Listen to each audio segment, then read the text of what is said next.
So while local development decisions are made at the city and state level, federal funding and agencies coordination often plays a major role.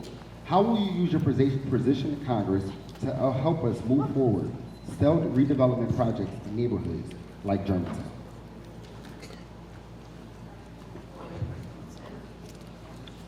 Thank you for the question. So collaboration is really important. Working with local, state, and federal should be the benchmark. When we work together, that's when we get things done. That's not always so easy, and politics often brings us apart even within our own party. I've experienced that myself, but I've also experienced when things work well together. But when you're in Congress, particularly if we take back the majority folks and have a Democratic majority, we want to make sure that we're fighting for housing justice, understanding that housing is a human right, and that we are not held by rich out-of-state developers that keep us from having deeply affordable housing in our city. We have the power, we have the money. What we do with it, do we have the political will to use all the money we have to provide this basic human right? That is essential. Collaboration is great, but if you don't have the political vision to imagine a city that has all the housing, that is affordable, clean, and safe, it doesn't matter how much you get together, you have to have that bold vision. And we have the money. Do we have the political will? With me in office, I will facilitate that, working with other folks from around the country who believe in those bold housing initiatives.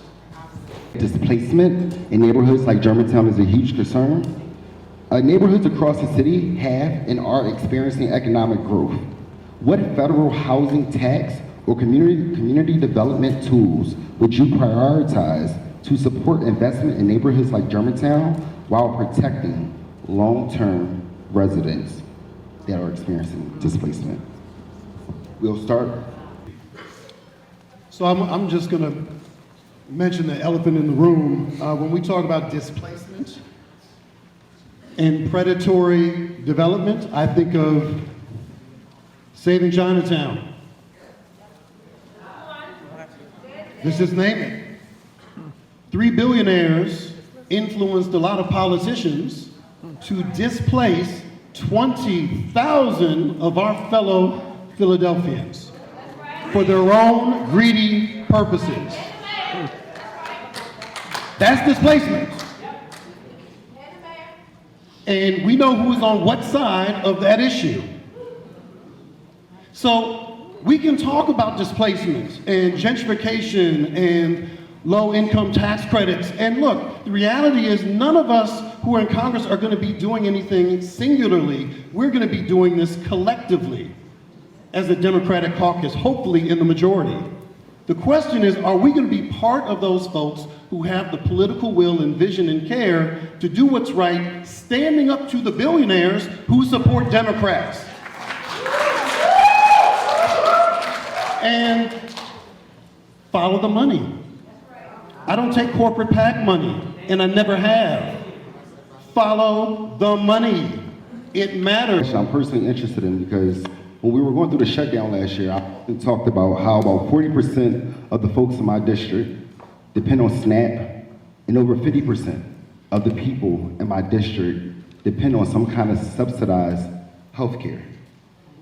So I asked, after experiencing the longest shutdown in history, which disrupted critical supports like SNAP and delayed resources like student aid, if elected to Congress, what other options would you pursue when partisan gridlock causes the federal government to shut down and not able to do its basic function of passing a budget?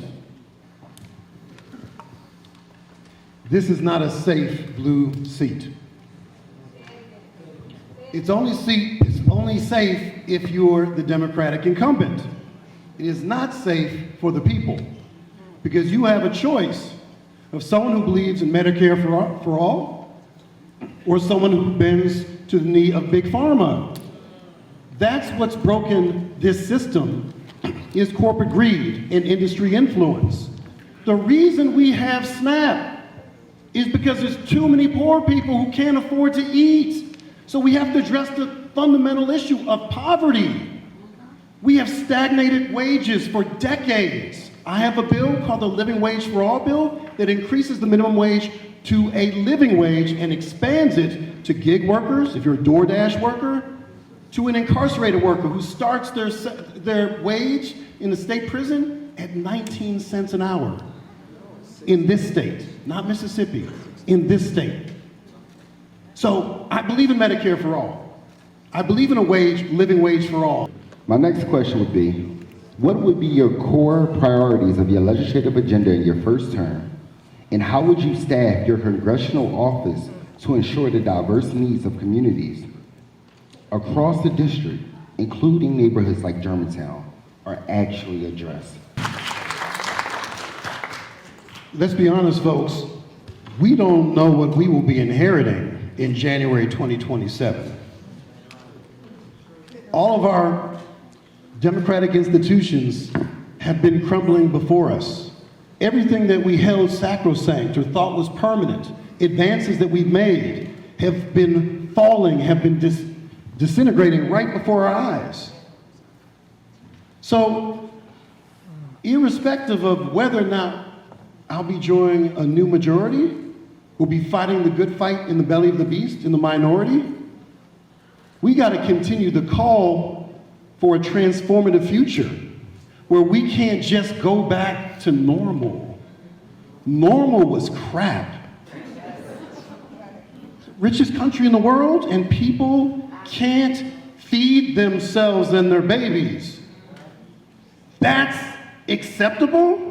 No, but the reality is there are too many Democrats in office who will not speak that truth because of corporate interests that fund their campaigns. This is what we call the corporate duopoly.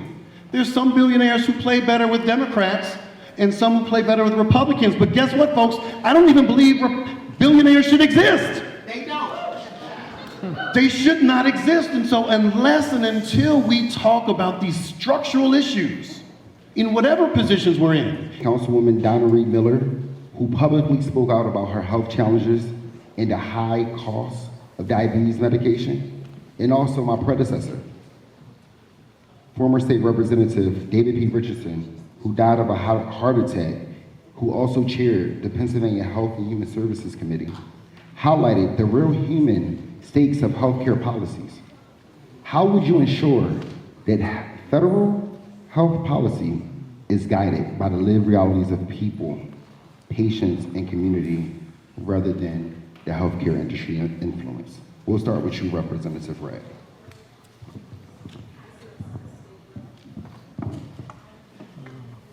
In the tradition of the late David P. Richardson, I introduced, or rather I circulated a legislative proposal around reparations for slavery and systemic racism.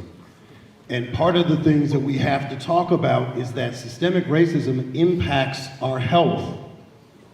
This is a majority black congressional district. And the people who Dr. Stanford helped save, and so many other people, when they're at their lowest moment, were folks who had comorbidities, not because of any genetic issues, but because of racism. The levels of disease and the afflictions that black folk and other marginalized folks suffer from is because of corporate pollution and environmental racism. So we can talk about, again, the symptoms, but if we don't look at the root problems that cause these disparities, which make wealth inequality even greater, then we're not going to move anywhere. Prior to the event, we had an online portal and we took some questions from residents. So I want to give my co-moderators, Amber and Kavance, the opportunity to at random choose some of the questions that were submitted to ask to our candidates tonight. So we'll start with Amber. We'll get a couple questions. Hello everyone, my name is Amber. Thank you guys so much for coming out, but more importantly, thank you guys for staying this long. Our first question was submitted by an anonymous community member, and they asked, candidates come from different backgrounds, including legislative and non-legislative roles. For those who have held elected office, what legislative or policy accomplishment from the last several years are you most proud of? For those who have not held legislative office, what policy outcome or reform would you prioritize first if elected, and why? We'll start with I have a confession to make. There are no bills that have been enacted into law except one minor agriculture bill that I didn't write that has my name on it. And it kills my mother. I hope she's not watching. But the reason I'm telling you that is I don't need the credit to get the work done. The reason we have a state police misconduct database is because I was a number of folks in the House of Representatives who literally shut it down during the summer of 2020 to demand immediate police accountability. Hello everyone, my name is Kavan Snape. I'm a Germantown resident and a first-year student at the University of Pennsylvania. And so this two-part question was sent from a local resident by the name of Lynn Robinson. When the American Israel Public Affairs Committee, often referred to as AIPAC, shows up at your office, what will you do and why? The second part of this question is, please also explain your position on Pennsylvania's Senate Bill 1260 regarding the boycott, divestment, and sanctions, otherwise known as BDS movement, and why you voted as you did, or how would you have voted? Fuck AIPAC.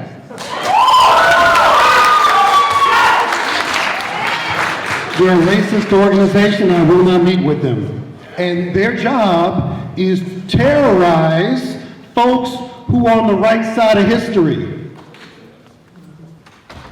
They're destroying candidates' lives because they don't like that we're standing up to them and that we are actively and consistently acknowledging that there is a genocide in Gaza.